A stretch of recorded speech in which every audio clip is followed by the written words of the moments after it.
প্রিয় দর্শক, সবাইকে স্বাগত জানাচ্ছি এনটিভিতে সরাসরি সম্প্রচারিত অনুষ্ঠান সমসাময়িক গুরুত্বপূর্ণ বিষয় নিয়ে টক শো। এই সময় সাথে আছি আমি মুকসিমুল হাসান। আমরা আজকে আলোচনার শুরুতেই দিনের গুরুত্বপূর্ণ সংবাদশূলক সম্পর্কে একটু ধারণা নেব।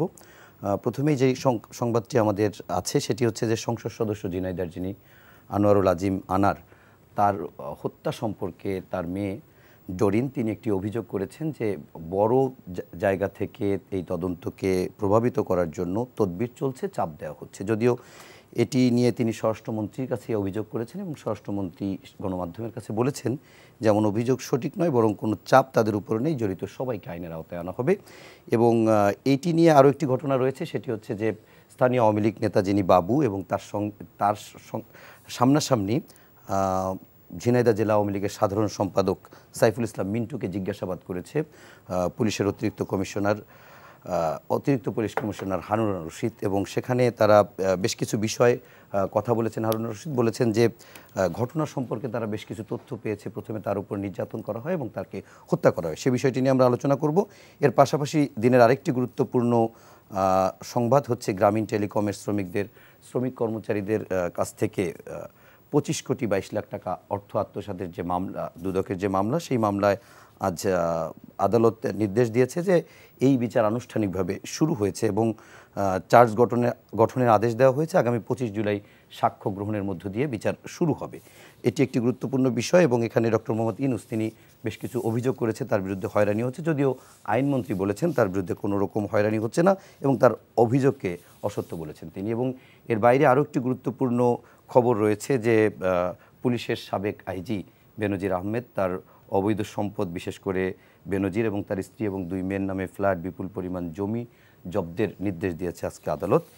এই একটি গুরুত্বপূর্ণ খবর। এছাড়া আরও বেশ কিছু খবর রয়েছে, তার ভিতরে ঈদ যাত্রা শুরু হয়েছে। প্রথম দিনই ট্রেনের শিডিউল 2 ঘন্টা শিডিউল বিপর্যয়ের মধ্য দিয়ে শুরু হয়েছে। আরও কিছু গুরুত্বপূর্ণ খবর রয়েছে, আমরা সময় পেলে সেগুলো নিয়ে আলোচনা করব। আর এ সমস্ত বিষয় নিয়ে আলোচনার জন্য আমরা স্টুডিওতে 2 জন অতিথিকে আমন্ত্রণ জানিয়েছি। প্রথমেই আছেন আমার বামে আওয়ামী লীগের সাংগঠনিক সম্পাদক অ্যাডভোকেট আফজাল হোসেন এমপি, সাবেক এমপি, এবং রয়েছেন বিএনপির সাংগঠনিক সম্পাদক সৈয়দ ইমরান সালেহ প্রিন্স। আপনাদের দুজনকেই স্বাগত জানাচ্ছি এনটিভির স্টুডিওতে। আমরা প্রথমেই আলোচনায় যাই এমপি আনার হত্যাকাণ্ড নিয়ে। আজকে আপনারা নিশ্চয়ই জানেন যে এটি নিয়ে স্বরাষ্ট্র মন্ত্রণালয় আনারের মেয়ে তিনি গিয়েছিলেন এবং সেখানে তারা অভিযোগ করেছেন, যেটি আমরা ভূমিকায় আগেই বলেছি। আমি একটু আফজাল ভাই সরাসরি আপনার কাছে জানতে চাই, তার মেয়ে যে অভিযোগটি করেছেন যে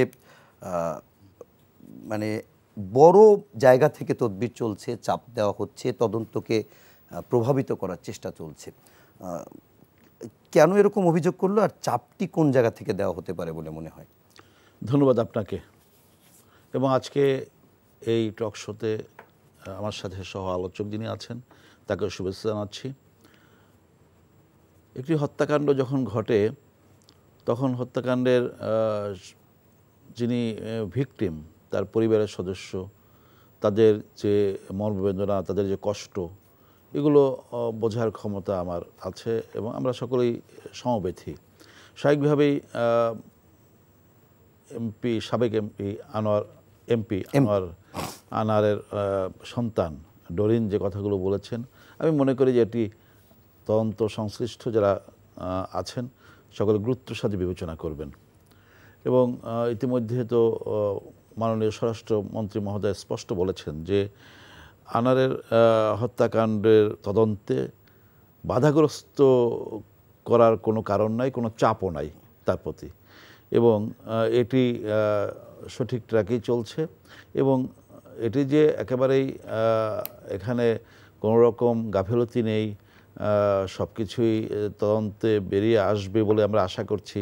তার জন্য যারা আইন প্রক্রিয়া সংস্থা, তদন্ত যারা করছেন, অথবা সরকারের সর্বোচ্চ মহল থেকেও যে কথাগুলো, বার্তাগুলো দেওয়া হচ্ছে, তাতে কোনো রকমের এর মধ্যে গাফিলতি আছে বলে আমারও ব্যক্তিগতভাবে মনে হয় না। এবং আমরা আশাই করতে পারি যে খুব দ্রুতই এই বিষয়ে একেবারে আমাদের সামনে সমস্ত ঘটনাপ্রবাহ ভেসে আসবে এবং অপরাধী যেই হোক না কেন তাকে আইনের আওতায় এনে তার বিচারটি নিশ্চিত করা উচিত এবং হবেও বিচারটি, সেটা আশা করছি আমরা। একই বিষয়ে আমি সৈয়দ ইমরান সালেহ প্রিন্স আপনার কাছে জানতে চাই যে আপনার কাছেও যদি একই প্রশ্নটি একটু ভিন্নভাবে করি, যে তিনি তো সরকার দলীয় সংসদ সদস্য এবং নিশ্চয়ই সরকার তার বিচারের ব্যাপারে অত্যন্ত তৎপর এবং আন্তরিক, তাহলে তার মেয়ে কেন এ ধরনের অভিযোগ করছে? ধন্যবাদ আজকের এই শোতে আমাকে আমন্ত্রণ জানানোর জন্য। একই সাথে আমার সহ আলোচক আওয়ামী লীগের সাংগঠনিক সম্পাদক আফজাল ভাইকে শুভেচ্ছা জানাচ্ছি, দর্শক শ্রোতাদেরকেও শুভেচ্ছা জানাচ্ছি। দেখুন, এমপি আনারের যে হত্যাকাণ্ড এবং হত্যাকাণ্ডের পরে যেসব কাহিনী আমরা শুনছি, এগুলো তো আসলে রূপকথার গল্পকেও হার মানায়। তো এটা একটা বিশাল একটা চোরাচালান সিন্ডিকেটের বিষয়, যেটার সাথে এমপি আনার এবং আরও অনেকেই ওতপ্রোতভাবে জড়িত বলেই জানা যাচ্ছে, এবং সেটা স্বর্ণ চোরাচালান। ভারতের একটি পত্রিকা তারা লিখেছে যে প্রায় 4,000 কোটি টাকার স্বর্ণ চোরাচালানের ভাগ বাটোয়ারা নিয়েই আপনার সেখানে এই দ্বন্দ্ব এবং এই হত্যাকাণ্ড ঘটতে পারে। এখন এই যে চোরাচালানের ঘটনার সাথে এমপি জড়িত হয়ে গেছে এবং হত্যাকাণ্ড ঘটেছে, তার মেয়ের যে বক্তব্য, সেখানে তো বোঝাই যায় যে এই টাকার প্রভাব কোন পর্যন্ত আসছে, এবং তার এমপির তার যে মেয়ে, তার কাছে নিশ্চয়ই কোনো তথ্য আছে, না হলে তো তিনি এই কথা বলতে পারেন না যে এর অনেক বড় জায়গা থেকে চাপ আসছে। তো আসলে কোন জায়গা থেকে চাপ আসছে বা আসলো কি আসলো না, সেটা তো আমরা জানি না, এটা হয়তো পরবর্তীতে জানা যাবে। তবে এই আনার হত্যাকাণ্ডের সাথে যে বিষয়টা সামনে চলে এসছে, আপনি দেখেন যে চোরাচালান, এবং সেই চোরাচালানের সাথে এমপি জড়িত, সেই টাকা ভাগ বাটোয়ারা করতে গিয়ে তিনি সেখানে কচু কাটা হয়েছেন এবং তার হাড় মাংস সব আলাদা করে ফেলা হয়েছে। কি জঘন্য, নিষ্ঠুর, এবং বলা হচ্ছে যে তার মাংস নাকি হলুদ দিয়ে মাখিয়ে সেখানে আলাদা, মানে এটা শুনলেও গা শিউরে উঠে। আমার এত বছরের রাজনৈতিক জীবনে আমি কখনো এরকম হত্যাকাণ্ডের এরকম বিবরণ কখনো শুনি নাই, তাই হচ্ছে। এখন জন্ম সনদ দিয়ে খোলো বিকাশ স্টুডেন্ট অ্যাকাউন্ট, নিজের বিকাশ নিজে কর। তো এই যে আপনার ধরেন এই ঘটনার সাথে যে এই এমপিরা জড়িত হয়ে যাচ্ছে, যদিও ধরেন আওয়ামী লীগের শরিক দল মানে 14 দলের দিলীপ বড়ুয়া সাম্যবাদী দলের, তিনি বলেছেন যে আওয়ামী লীগের 80% এমপি এইসব দুর্নীতি চোরাচালানের সাথে জড়িত। আমি আসছি যে এই যে আপনার এরা যে দুর্নীতি চোরাচালানের সাথে জড়িত হয়ে যাচ্ছে, নিজেদের জীবন বিপন্ন করে ফেলছে এবং দেশের মান মর্যাদাটা কোন জায়গায় নিয়ে যাচ্ছে। এর আগে পাপুল, একটা লক্ষ্মীপুরের এমপি, সে আপনার এই যে বিদেশে মানুষ পাচার, এই যে অর্থ কেলেঙ্কারি, সেখানে তার যে কারাদণ্ড, এইটাও কিন্তু আমাদের মান মর্যাদা নষ্ট হয়ে গেছে। আমাদের রাজনীতিবিদরা তো বটেই, পুরো দেশের সংসদ, গণতন্ত্র, রাজনীতি নিয়েই সারা বিশ্বের কাছে একটা প্রশ্নের মুখোমুখি দাঁড় করিয়ে দিয়েছে।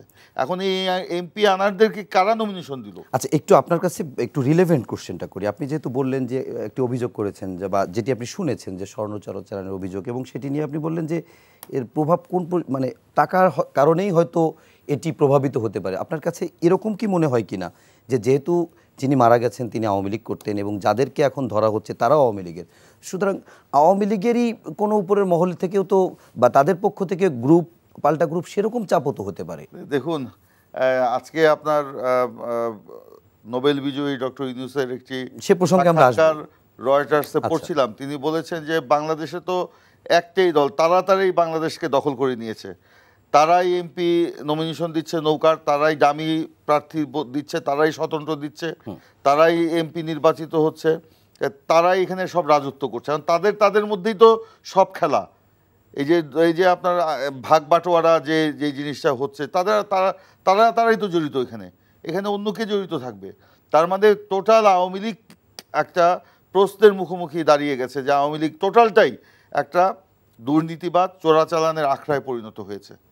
আচ্ছা আফজাল ভাই, আপনার কাছে ঠিক এই প্রসঙ্গেই জানতে চাচ্ছি যে এই যে স্বর্ণ চোরাচালানের কথা বললেন, 4,000 কোটি টাকার কথা বললেন, এবং এই টাকার প্রভাব শেষ পর্যন্ত কারণেই এই বড় জায়গা থেকে তদবির হচ্ছে বা চাপ হচ্ছে, আপনি এই বক্তব্যকে কিভাবে নেবেন? না, একটা হত্যাকাণ্ড ঘটেছে এবং তার মানে এখানে কিন্তু তদন্ত চলছে, এবং সেই তদন্ত নিয়ে এখনই যদি আমরা এখানে বসে রায় ঘোষণা করি, আমরা কিন্তু কেউ তদন্তের সাথে সংশ্লিষ্ট কেউ না, প্রিন্স ভাইও না, আমিও না, আপনিও না। সুতরাং আমি যেটা মনে করি যে এগুলো পত্রপত্রিকায় একটা ঘটনা যখন ঘটে, পত্রপত্রিকায় কাটতি বাড়ানোর জন্য গসিপ নিউজ হয়, বিভিন্ন রকম ঘটনা ঘটে, এটা তো পত্রিকা খুললেই দেখবেন যে এখন এটা একটা আইটেম থাকেই, এবং সেগুলো কদ্দূর সত্যতা আছে, কদ্দূর এর গ্রহণযোগ্যতা আছে, অথবা এটা মানে তদন্তেও কর্মকর্তারা এটা স্বীকার করবে কিনা, এগুলো আমরা এখনও কিন্তু কিছুই জানি না। সুতরাং সেক্ষেত্রে আমরা বলতে চাই যে এখন ধান বানতে শিবের গীত তো আমরা গাইতেই পারি। এখন যেটা হলো যে হত্যাকাণ্ডের বিবরণ নিশ্চয়ই একেবারেই শিউরে ওঠার মতো, কিন্তু বাস্তবতা হলো যে এরকম হত্যাকাণ্ড বাংলাদেশে তো এর আগেও ঘটেছে, এবং আপনি দেখেন যে এই তো মানবতা বিরোধী অপরাধ যখন হলো, যখন একেবারে রাজনৈতিক প্রতিহিংসা করে বঙ্গবন্ধু কন্যা জননেত্রী শেখ হাসিনাকে 21 আগস্টের হত্যার ষড়যন্ত্র হলো, এবং তখন 24 জন মানুষকে আইবির রহমান সহ হত্যা করা হলো, সেটাও তো একটা নৃশংস ঘটনা, হত্যাকাণ্ড। আপনি আরেকটু পিছনে ফিরে যান, ৭৫ সালে 15ই আগস্ট বঙ্গবন্ধুকে সপরিবারে হত্যা করা হলো, এবং তারপরে সেই হত্যাকাণ্ড মানে পরবর্তীকালে বাংলাদেশটা কোন দিকে পরিচালিত হলো, এগুলো তো আমরা সকলেই জানি।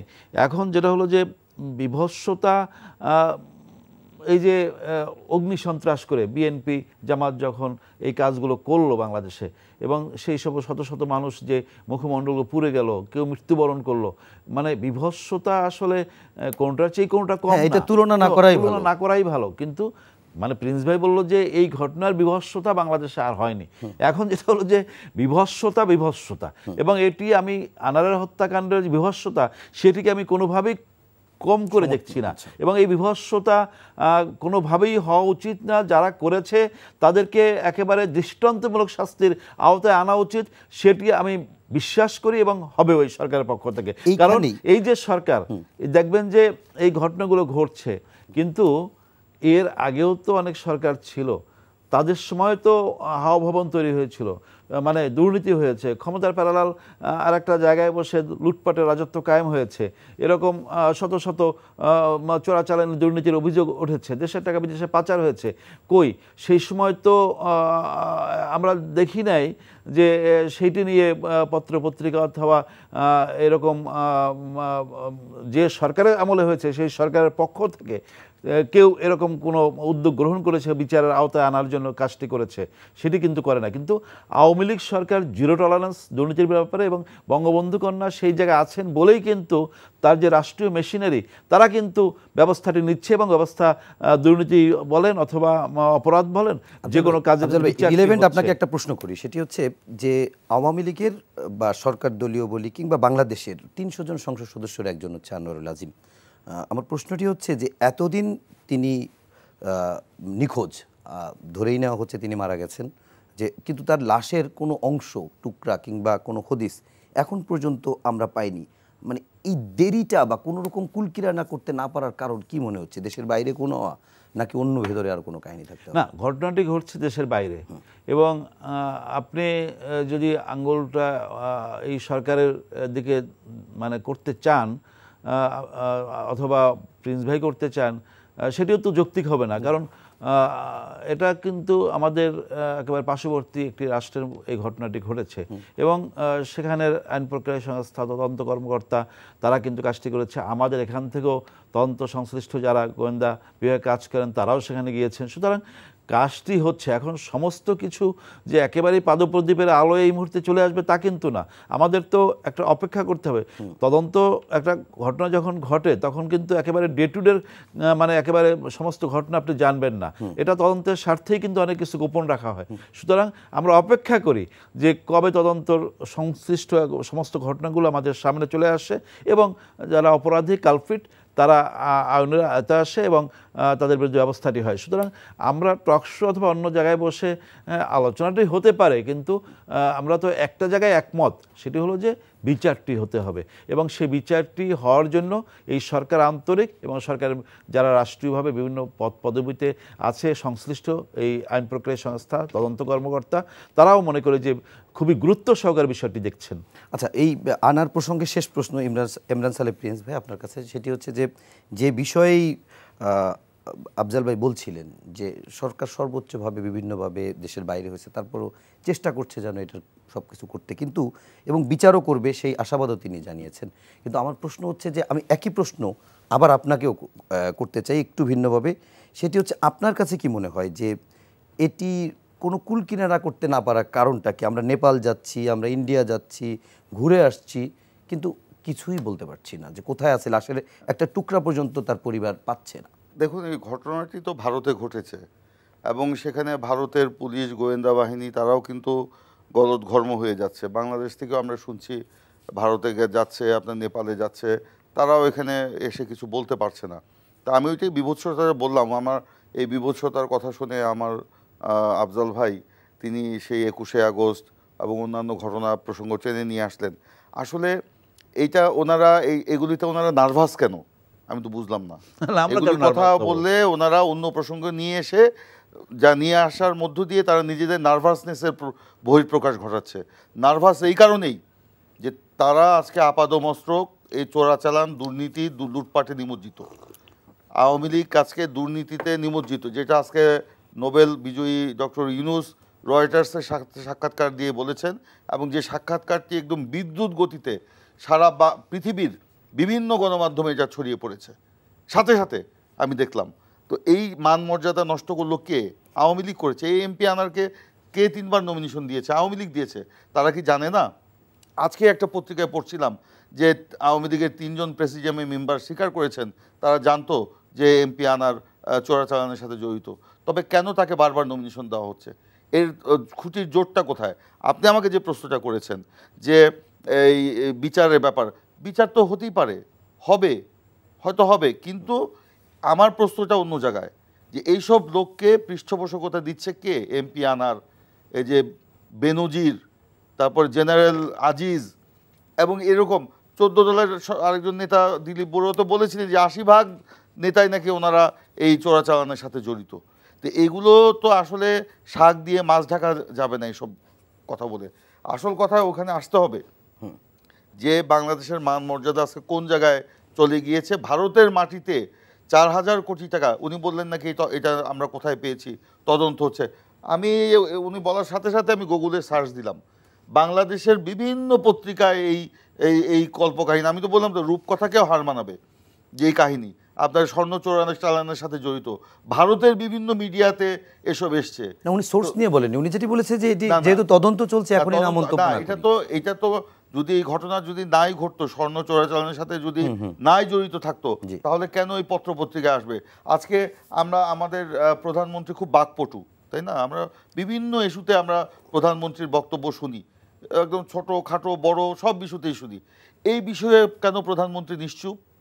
কেন তার মুখ থেকে আমরা এই কথাগুলো শুনছি না? হয়তো কাজ চলছে, ওই তদন্ত চলছে।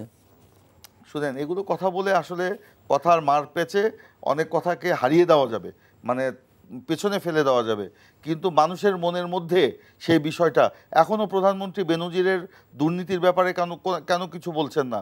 কেন জেনারেল আজিজের ব্যাপারে কেন কিছু বলছেন না? জনগণ জানতে চায় এগুলো। আমরা একটু প্রসঙ্গটা পরিবর্তন করে এবার ডক্টর মোহাম্মদ ইউনূসের বিচার প্রসঙ্গে যাই।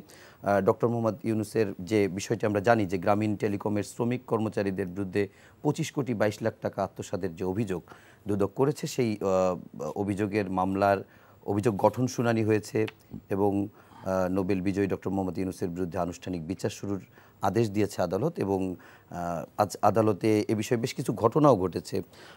প্রথমত যে ডক্টর মোহাম্মদ ইউনূসকে কাঠগড়ায় দাঁড়াতে বলেননি, কিন্তু তিনি সেখানে নিজে উঠে গেছেন এবং পরবর্তীতে বেরিয়ে এসে গণমাধ্যমের সঙ্গেও বেশ কিছু কথা বলেছেন। তার ভিতরে একটি বিষয়ে আফজাল ভাই বলেছেন তিনি যে এই সরকার বিভিন্নভাবে তাকে হয়রানি করছে। কখনো সুদখোর হিসাবে তাকে হয়রানি করা হয়েছে, কখনো পদ্মা সেতুর টাকা আটকায় দেওয়ার অভিযোগ করা হয়েছে, কখনো তিনি বলছেন যে তার বিরুদ্ধে এরকম ওই গ্রামীণ টেলিকমের অর্থ আত্মসাৎ ইত্যাদি অভিযোগ, এবং এগুলোকে তিনি হয়রানি হিসেবে দেখছেন। আপনার বক্তব্য জানতে চাই, সরকার কেন এরকম হয়রানি করছে? ডক্টর ইউনূসকে কেউ হয়রানি করছে না। এবং আপনি যে বললেন কথাটি যে সুদখোর, আসলে তো গ্রামীণ ব্যাংকের যে পলিসি সেখানে তো সুদের ব্যবসা, এবং সেটি এত চড়া সুদ সর্বশান্ত হয়ে গিয়েছে অনেক মানুষ। কিন্তু ডক্টর ইউনূস আন্তর্জাতিক পরিমণ্ডলে তার একটা পরিচিতি আছে এবং এই কারণে বিভিন্ন কর্নারের তার প্রতি একটা আগ্রহ আছে এবং সেই কারণে বিভিন্ন প্রচার মাধ্যমেও বিষয়টি খুব সামনে চলে আসে তার বিষয়টি।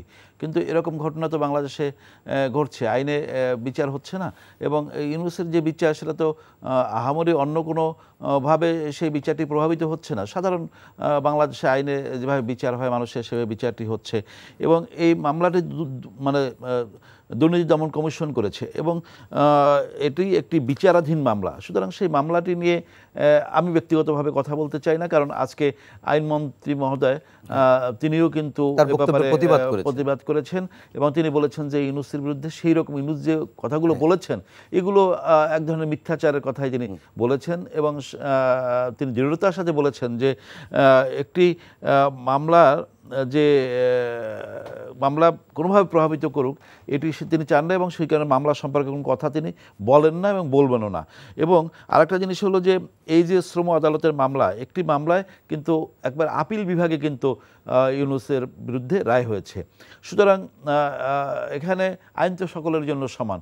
এখন হয়তো ইউনূস সাহেব সে হয়তো বিভিন্নভাবে প্রভাবিত করে বিষয়টি করতে চাচ্ছে, কিন্তু বাংলাদেশের মানুষ তো জানে যে এদেশে পদ্মা সেতু থেকে শুরু করে সমস্ত কাজে কিভাবে ইউনূস সাহেব এখানে অর্থ বিশ্বব্যাংক যাতে না দেয় তার জন্য করেছিল, এটা প্রমাণিত কিন্তু।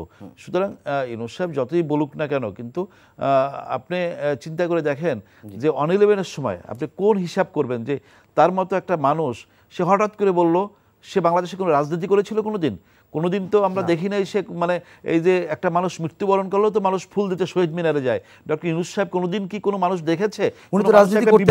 না, আমি কথা বলি, সে কি কোনো মানবিক কোনো কাজের সাথে কোনোদিন ছিল? কোনো একটা মানুষ মৃত্যুবরণ করলেও তার একটা শোক প্রস্তাব কোনোদিন দিয়েছে? সুতরাং সেই মানুষটি আমি জানি না এক ধরনের মানে তার ব্যাপারে তো আমাদেরই এক ধরনের মানে একটা ধোঁয়াশা তার সম্পর্কে ধারণা। সুতরাং তিনি হয়তো আজকে অনেক কথা বলছেন। আমি যেটা মনে করি যে এই যে ঘটনা প্রবাহ বাংলাদেশে ঘটছে, মনে করি যে বিচারের মতো চলুক এবং এটি নিয়ে বিচারকে ভিন্নভাবে প্রভাবিত করা, এটাকে ভিন্ন গুরুত্ব দেওয়া, এটি আমি মনে করি যে আমি ঠিক না।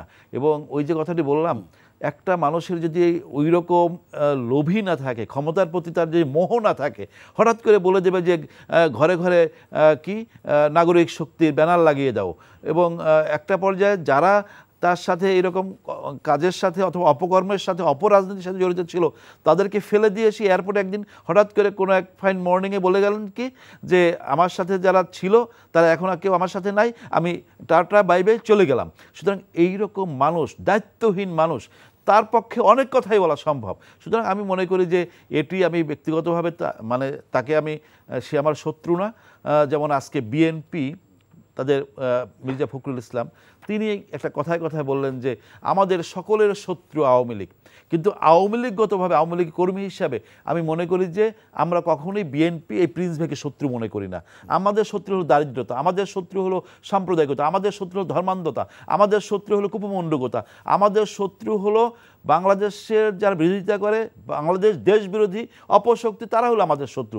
কিন্তু আজকে তারা আমাদের শত্রু মনে করে বলেই কিন্তু 1975 সালে বঙ্গবন্ধুকে হত্যা করা হয়, তারা আমাদের শত্রু মনে করে বলেই কিন্তু বাংলাদেশে 21শে আগস্ট হয়। সুতরাং আমি মনে করি বাংলাদেশের রাজনীতির সংকটটা ওখানে, এই যে শত্রু জ্ঞান করা।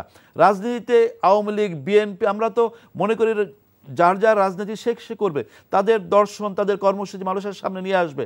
অথবা আজকে যে আলোচনাগুলো করলাম সেখানেও হবে যে বিএনপি তার ক্ষমতায় থাকতে তারা কি মানুষের জন্য কাজটি করেছে সেটি দর্শকের সামনে উপস্থাপন করুক, এবং আমিও আমার দলের যে কর্মসূচি সেগুলো দর্শকের সামনে উপস্থাপন করি।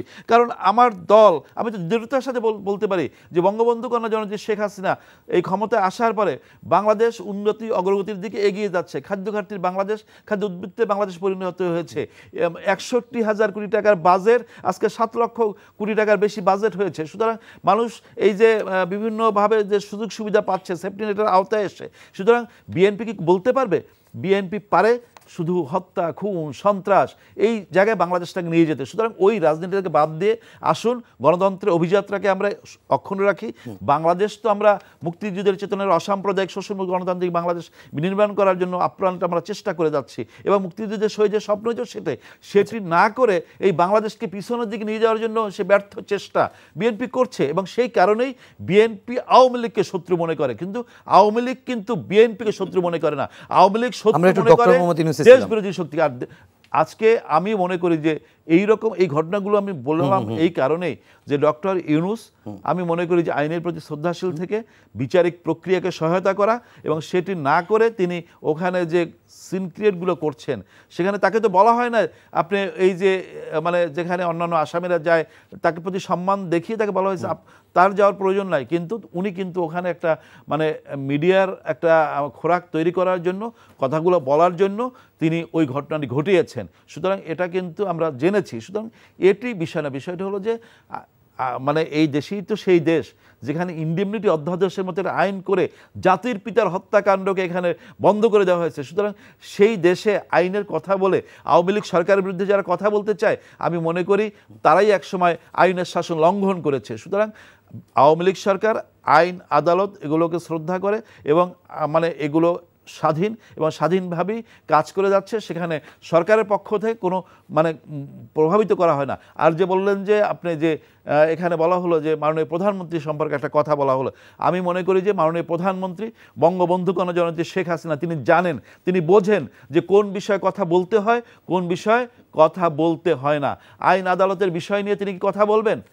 আমরা তো দেখেছি কথা অনেক সময় অনেক কথাই বলে। ওই যে বিদেশে গিয়েছিলেন তাদের একসময় প্রধানমন্ত্রী বেগম খালেদা জিয়া, ওই দেশে আসার পরে সাংবাদিকরা জিজ্ঞেস করেছিলেন যে এই সেই পানি চুক্তির কি হলো, তখন উনি বললেন যে সেটা তো আমি ভুলেই গেলাম। এই রকম কথাবার্তা যারা বলে, অথবা এই দেশে আজকে যখন ডিজিটাল বাংলাদেশ হচ্ছে তখন আপনি দেখেন যে এই ডিজিটাল বাংলাদেশ হওয়ার জন্য সাবমেরিন কেবলের লাইন যখন বিনে পয়সায় আমাদের দেশকে দিতে চাইলো, তখন এই প্রধানমন্ত্রী বেগম খালেদা জিয়া কি বলল যে ওটার সাথে যুক্ত হলে নাকি বাংলাদেশের তথ্য পাচার হয়ে যাবে। সুতরাং যারা এই রকম কথা যাদের প্রধানমন্ত্রী বলে তারা কিন্তু বলতেই পারে আমাদের প্রধানমন্ত্রী সম্পর্কে এইরকম কথা, কিন্তু আমরা বলতে পারি প্রধানমন্ত্রী বঙ্গবন্ধু জননেত্রী শেখ হাসিনা তিনি জানেন, তিনি পরিমিতি বোধ জানেন, তিনি কোন জায়গায় কথা বলতে হবে কোনটি বলতে হবে না সেটি তাদের শিখিয়ে দেওয়ার কোনো প্রয়োজন আছে বলে আমি মনে করি না। ইমরান স্যার, প্রিন্স ভাই আপনার কাছে জানতে চাই, আফজাল ভাই বেশ কিছু কথা বলেছেন জি, আমি এখানে যেমন আপনি উত্তর আপনি সরাসরি তাহলে উত্তরই দেন, আমি আর প্রশ্ন না করি। না, উনি যে কথাগুলো বললেন প্রথমে বেগম খালেদা জিয়াকে জড়িয়ে যে কথাগুলো বললেন এগুলো অসত্য। ডক্টর মোহাম্মদ ইউনূসকে নিয়ে প্রথমে একটু উত্তর দিন। আমি এগুলো শেষ করি একটা করে। ভিত্তিহীন অসত্য বানোয়াট কথা বলেছেন। বেগম খালেদা জিয়া কখনো ভারত থেকে ঘুরে এসে প্রধানমন্ত্রী থাকাকালীন সময়ে সাংবাদিকদের বলেন নাই যে ভারতের প্রধানমন্ত্রীর কাছে উনি পানি চুক্তির ব্যাপারে উত্থাপন করতে ভুলে গেছেন, এই কথা বলেন নাই। উনি বলেছেন সাংবাদিকদেরকে এটা বলতে উনি ভুলে গেছেন। আচ্ছা, বেগম খালেদা জিয়া যখন ভারতে গিয়েছিলেন সেখানে ভারতের তৎকালীন প্রধানমন্ত্রী মনমোহন সিংয়ের সাথে তার যে বৈঠক হয়েছে সেই বৈঠকে এই পানি চুক্তির কথা স্পষ্ট লেখা আছে, যেটা দুই দেশের যৌথ ইস্তেহার। দুই দেশের প্রধানমন্ত্রী যখন কোনো দেশে যায়, আমার কোনো দেশের প্রধানমন্ত্রী যখন আরেক দেশে যায়, সেই দেশ থেকে ফেরার আগে যৌথ ইস্তেহার হয়। সেই যৌথ ইস্তেহারে দুই দেশের পররাষ্ট্র সচিব স্বাক্ষর করে। সেই সফরের যৌথ ইস্তেহারে স্পষ্ট করেই লেখা আছে বেগম খালেদা জিয়া গঙ্গার পানি চুক্তির ন্যায্য হিস্যার ব্যাপারে ভারতের কাছে আহ্বান জানিয়েছেন কথা বলার জন্য। দুই প্রধানমন্ত্রী একমত হয়েছেন যে যৌথ নদী কমিশনের পরবর্তী বৈঠকে এই বিষয়টি নিয়ে আলোচনা হবে। আমি এইটা ওনাকে বলছি, ওনারা তখন ক্ষমতায় আছেন, ওনারা পররাষ্ট্র মন্ত্রণালয়ে গিয়ে সেই যৌথ ইস্তেহারটা খুঁজে দেখুন সেটার মধ্যে ওইটা লেখা আছে কিনা। বেগম খালেদা জিয়া বলেছেন সাংবাদিকদেরকে বলতে উনি ভুলে গেছেন যে এই বিষয়টা এখানে ছিল। আর উনি বলেছেন যে যে কি বলে সাবমেরিন কেবলের, এটা বেগম খালেদা জিয়া নাকি বলেছেন যে কি বলে সব বাংলাদেশের তথ্য পাচার হয়ে যাবে। কবে বলেছেন? কোথায় পেয়েছেন? এগুলো কোথায় ডকুমেন্টারি? কোথায়? কোনো ডকুমেন্টারি নাই। এটা একেবারে অসত্য বানোয়ার ভিত্তিহীন কথাগুলো ওনারা বারে বারে বলতে বলতে এটাকে সত্যে প্রমাণিত করেছেন। তাহলে যুক্ত হলো না কেন? সেটা ভিন্ন বিষয়, সেটা ভিন্ন বিষয়। কিন্তু বেগম খালেদা জিয়ার বক্তব্য সেটা কখনোই এটা ছিল না। দ্বিতীয় কথা হচ্ছে উনি যেটা বলেছেন যে ডক্টর ইউনূসের যে বিষয়টা, ডক্টর ইউনূস বাংলাদেশের একটা সম্পদ, বাংলাদেশের ক্ষুদ্র ঋণের জনক, এবং বাংলাদেশের এই ক্ষুদ্র ঋণ যেটা হয়েছিল সেটা ক্ষুদ্র ঋণের মাধ্যমে গ্রামীণ জনগোষ্ঠীর ভাগ্য উন্নয়নের জন্য তিনি একটা উদ্যোগ নিয়েছেন, সেটা আবার সবাই তাকে সম্মান করে। এখন তিনি কোনো রাজনৈতিক দল করতে চান কি চান নাই, কি করেছেন, অবশ্যই আমরা তো শত ফুলকে ফুটতে দেওয়ার নীতিতে বিশ্বাস করি। উনি যদি রাজনৈতিক দল করতে চায়, গুড, আমরা ওয়েলকাম জানাই, আসুন রাজনৈতিক ময়দানে আমার সাথে তার মোকাবেলা হবে। আমি তাকে ভয় পাবো কেন? আগে আমি তাকে এইসব কথা বলে তাকে দূরে সরিয়ে দিব কেন? আসতে দেন তাকে। কিন্তু আওয়ামী লীগ সেটা করতে দিতে চায় না। কেন চায় না সেটা তারাই বলতে পারে। আজকে ডক্টর মোহাম্মদ সেটা উনি উত্তর দিবে, এটা আমি ওনার মুখপাত্র না, আমি বলতে পারবো না। এখন জন্ম সনদ দিয়ে খোলো বিকাশ স্টুডেন্ট অ্যাকাউন্ট, নিজের বিকাশ নিজে কর। আমি যা বলার বলে দিয়েছি। এখন উনি সারা বিশ্বে একজন সম্মানিত ব্যক্তি, নোবেল বিজয়ী, এবং তার যে ক্ষুদ্র ঋণের যে ধারণাটা সারা বিশ্ব গ্রহণ করেছে, এবং সামাজিক ব্যবসাটাও গ্রহণ করেছে। সমস্ত জায়গায় আপনার রাষ্ট্রপতি, প্রেসিডেন্ট, প্রাইম মিনিস্টার, রাজা, বাদশাহ সবাই তাকে আমন্ত্রণ জানায় বক্তব্য দেওয়ার জন্য, বক্তব্য দিয়ে আসেন উনি, সম্মানিত ব্যক্তি। তাকে বাংলাদেশে এনে যেভাবে এই মানে আওয়ামী লীগ সরকার হেনস্থা করেছে, এটা শুধুমাত্র ডক্টর ইউনূসকে ব্যক্তিগতভাবে আপনি হেয় প্রতিপন্ন করেন, কেন করতেছে? বাংলাদেশি জাতিকে ওনারা সমগ্র পৃথিবীতে হেয় প্রতিপন্ন করেছে। কেন করেছে এটা আমরা জানি না, তবে যেটা বুঝে প্রতিহিংসা থেকে এটা করেছে। শোনা যায়, অনেক গল্প শোনা যায়, আমি এই গল্পগুলো এখানে বলতে চাই না। তো আজকে এগুলো বলে এসব করে ডক্টর মোহাম্মদ ইউনূসকে কোথায় নিয়ে যাওয়া হচ্ছে? আজকে দেখেন ওনার বিচারের নামে যে প্রহসন, সারা বিশ্ব আজকে এই ব্যাপারে উদ্বিগ্ন। সারা বিশ্ব নেতারা এই ব্যাপারে বিবৃতি দিয়েছে, 100 নেতা ওনার ব্যাপারে বিবৃতি দিয়েছে। এবং বাংলাদেশে যে বিচারের নামে প্রহসন হয়, এটা তো সারা বিশ্বে আজকে প্রতিষ্ঠিত। বাংলাদেশে কি বিচার ব্যবস্থা স্বাধীন? বিচারের বাণী নিভৃতে কাটে। যাই হোক, এই ব্যাপারগুলো নিয়ে বলতে চাই না, কারণ এখানে বলতে গেলে আরো অনেক বিষয় সামনে চলে আসবে। একটু আপনার একটা সাপ্লিমেন্টারি কোশ্চেন করি এই ডক্টর মোহাম্মদ ইউনূস প্রসঙ্গেই, যেটি হচ্ছে আমরা বিভিন্ন সময় দেখেছি যে সরকারের পক্ষ থেকে ডক্টর মোহাম্মদ ইউনূসের, যেটি আগেই বলেছিলাম যে পদ্মা সেতু থেকে শুরু করে অনেকগুলো জায়গায় বেশ অভিযোগ আছে, কিন্তু আমরা বিএনপির কাছ থেকে ডক্টর মোহাম্মদ ইউনূসের ওরকম কোনো অভিযোগ পাই না।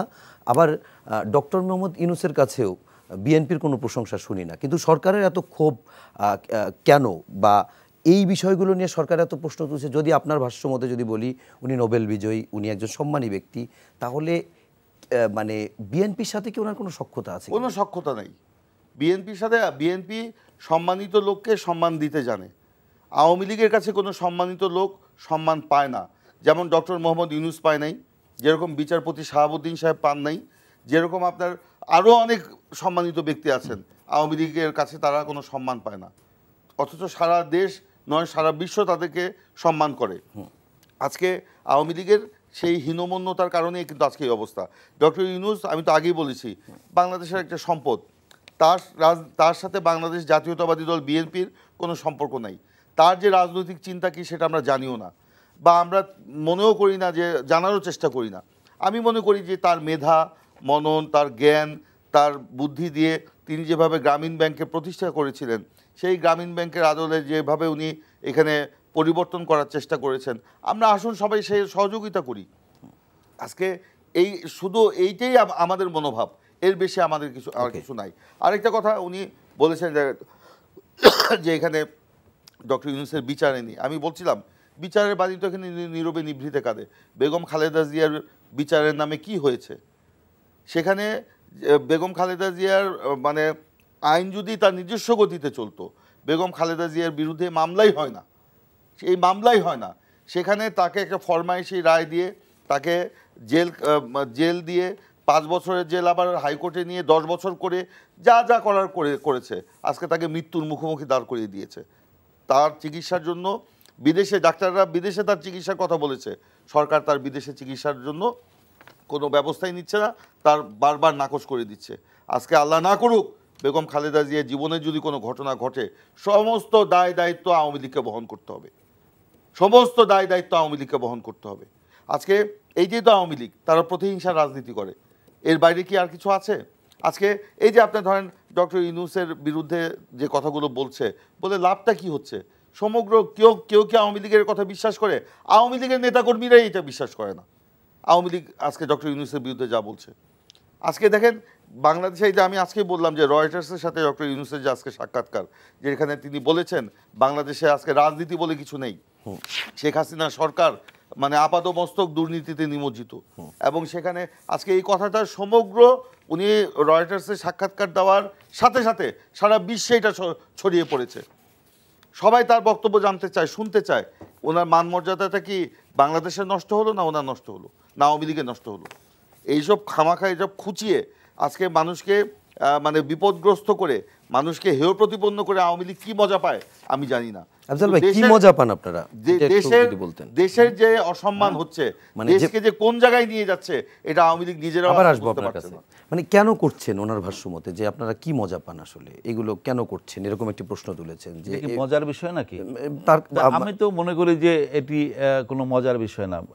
মানে সরকার চলছে, সরকারের সাংবিধানিকভাবে একটা রাজনৈতিক সরকার যেভাবে সরকার পরিচালনা করা দরকার সেভাবেই হচ্ছে। এখন শেখ হাসিনার সরকার ক্ষমতায় আছে, এটা বিএনপি সহ্য হচ্ছে না। এখন এটাই হলো তাদের ব্যক্তিগত আক্রোশ অথবা অন্তর্জ্বালা। এখন এই অন্তর্জ্বালা থেকে তারা তো চেষ্টা করেছে, মানে এমন কোনো কাজ নাই এই সরকারকে উৎখাত করার জন্য, তারা কিন্তু সেই চেষ্টার কমতি করে নাই। মানুষ হত্যা করেছে, অগ্নিসন্ত্রাস করেছে, খুন খারাপি করেছে, পেট্রোল বোমা ছুঁড়েছে, কি না করেছে। এমনকি আজকে সম্মানের কথা বলে বিএনপি, সম্মান তো দূরের কথা, আওয়ামী লীগের বঙ্গবন্ধু কন্যা জননেত্রী শেখ হাসিনা তাকে হত্যার ষড়যন্ত্র করেছে, 21 বার হত্যার ষড়যন্ত্র করেছে। সুতরাং হত্যা, খুন, সন্ত্রাস এগুলো তো বিএনপির মজ্জাগত অভ্যাস। এখন যেটা হলো যে এই যে দুর্নীতির ব্যাপারে আমরা যে বলছি না যে বাংলাদেশে একেবারে দুর্নীতি এখান থেকে মুক্ত হয়ে গিয়েছি, কিন্তু দুর্নীতি এই সরকারের বিরুদ্ধে অভিযোগ তারা করতে পারে, কিন্তু অভিযুক্ত হয়েছিল পদ্মা সেতু দুর্নীতি অভিযোগ করার চেষ্টা হয়েছে না, কিন্তু কেউ তো প্রমাণ করতে পারে নাই। বঙ্গবন্ধু কন্যা জননেত্রী শেখ হাসিনা ওই জায়গাটা কিন্তু একেবারে স্বচ্ছ আয়নার মতো পরিষ্কার, এবং দুর্নীতি যারা করে তাদের কিন্তু এই সরকার কিন্তু রেহাই দিচ্ছে না। দেখেন যে তাদের সরকারের সময় তো অপকর্ম হয়েছে না, এবং সেই সময় এই যে পুলিশের কথাই বলি যে আশরাফুল হুদা, রাকিবুল হুদা এবং এসপি কোহিনুর, তারা যে অপকর্মগুলো করেছে, তাদের কি সেই সরকারের সময় কি তাদেরকে বিচারের আওতায় আনতে পেরেছিল? আনতে পারে নাই। এখন দেখেন যে হাতুড়ি নিয়ে, মানে পেরেক নিয়ে ওই যে একেবারে বেনজিরের বাড়ির সামনে গিয়ে তার কি সম্পত্তি ক্রোক করে মানে একেবারে লাগিয়ে দেওয়া হচ্ছে। কি হাওয়া ভবনের উপরেও তো এরকম একটা মানে হাতুড়ি নিয়ে সাহস ছিল বিএনপির প্রিন্স ভাইদের, যে ওই হাওয়া ভবনের সামনে গিয়ে এরকম ক্রোক করে তার সম্পত্তি এখানে লাগিয়ে দেবে, যে অবৈধ সম্পত্তি। বিএনপি করতে পারে নাই এগুলো, একেবারে সর্বোচ্চ জায়গা থেকে এটাকে তারা কিন্তু লালন পালন করেছে। লালন পালন কেনই বা করবে না? বেগম খালেদা জিয়া নিজে এতিমের টাকা তসরুপ করেছে এবং নিজে কালো টাকা সাদা করেছে, মানে ব্যাংকে টাকা জমা দিয়ে মানে, তাই না? এবং এটা কিন্তু প্রমাণিত। সুতরাং যে সরকারের প্রধান তিনি এই রকম অপকর্ম অথবা দুর্নীতি করতে পারেন, তারা তো অন্যকে বলবেই যে তা দুর্নীতি করে। সুতরাং আমরা মনে করি যে বঙ্গবন্ধু কন্যা জননেত্রী শেখ হাসিনা তিনি দুর্নীতিকে প্রশ্রয় দেন না। তিনি ব্যক্তিগতভাবে দুর্নীতির সাথে তার কোনো সংস্রব নাই, এবং তার যে মানে নির্দেশনা, এবং সেই নির্দেশনা আছে বলেই কিন্তু সরকারের মেশিনারি দুদক তারা স্বাধীনভাবে কাজ করছে। আপনার এই প্রসঙ্গে একটু বেনজির প্রসঙ্গে আপনি যেহেতু বলছিলেন, একটু ছোট্ট একটু প্রশ্ন করে আমরা একটু শেষের দিকে টানতে হবে। সেটি হচ্ছে যে এই বেনজিরের যে দুর্নীতি, আজকেও আমরা যেটি আলোচনা শুরুতেই করেছিলাম যে তার বেনজির, তার স্ত্রী এবং তার 2 মেয়ে ঢাকায় বিভিন্ন জায়গায়, যেমন রূপগঞ্জে 24 কাঠা, উত্তরায় 3 কাঠা, বাড্ডায় 39 কাঠা, বান্দরবানে 25 একর জমি, এটি নতুন করে আবার ক্রোক করা নির্দেশ দিয়েছে আদালত। প্রশ্নটি খুব ছোট্ট, সেটি হচ্ছে যে এই জিনিসগুলো উনি সবই তো করেছেন ক্ষমতায় থাকা অবস্থায়, কিন্তু ক্ষমতা থেকে যাবার পরে এত তোড়জোড়, মানে ওই সময় কি কিছুই জানতো না? যেটি আজও স্বরাষ্ট্রমন্ত্রী বলেছেন যে আমরা তখন তো অভিযোগ পাইনি।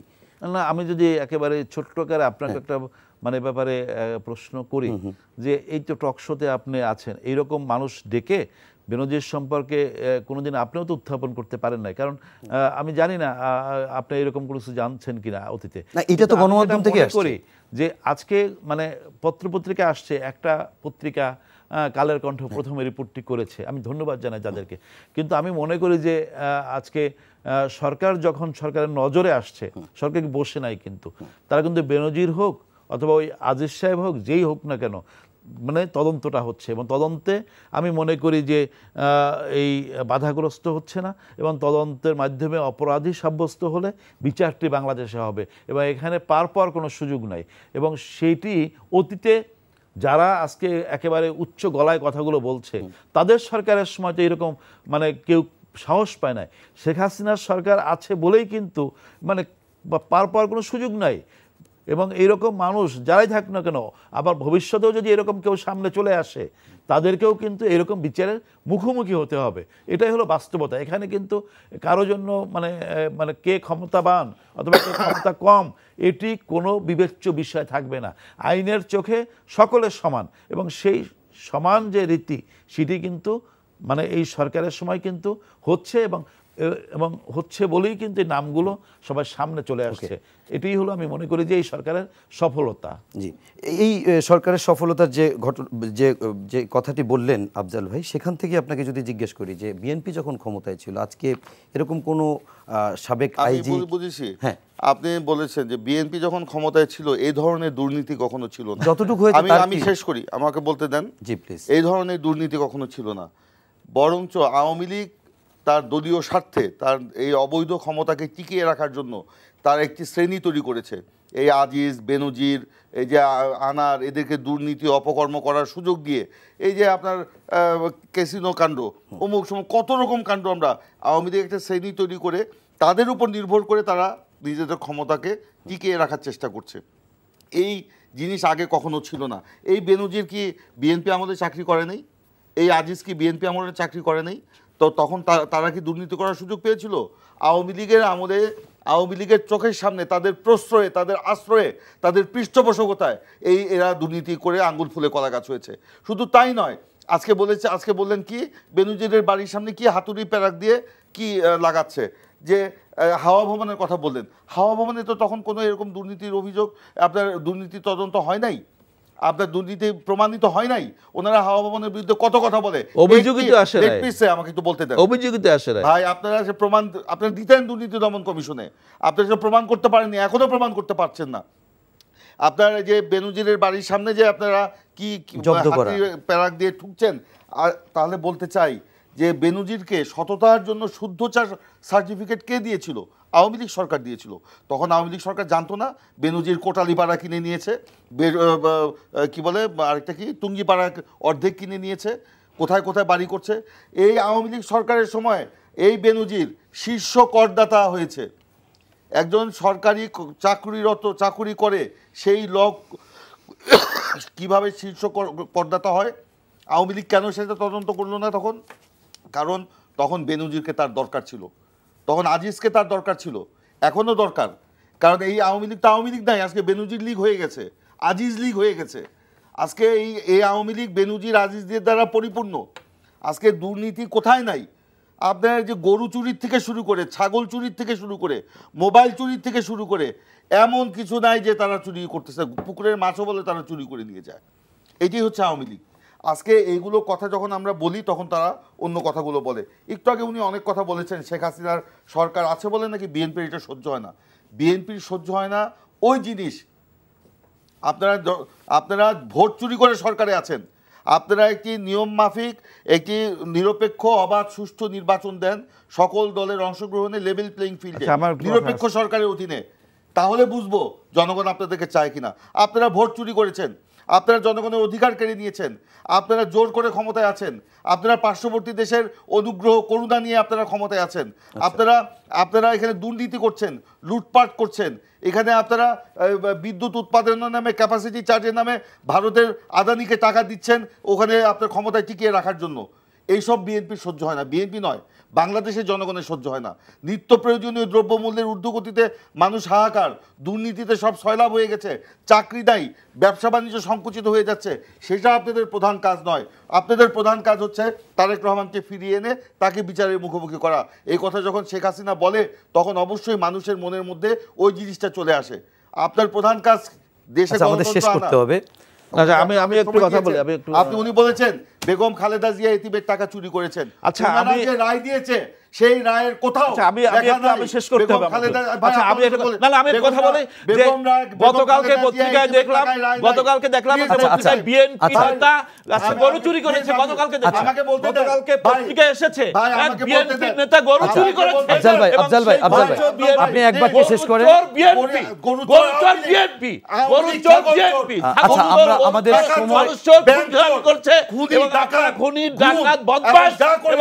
আচ্ছা সময়ের স্বল্পতার কারণে আজকে শেষ করতে দেন। আচ্ছা এক বাক্যে আপনি শেষ করেন। না আফজাল ভাই আমরা একটু প্লিজ ভাই আপনি এক বাক্যে শেষ করেন। আপনি এক বাক্যে শেষ করেন। আচ্ছা আমরা সময়ের অভাবে শেষ করতে হচ্ছে। দর্শক এই ছিল আজকের মতো আলোচনা। সবাই ভালো থাকবেন, সুস্থ থাকবেন। শুভরাত্রি।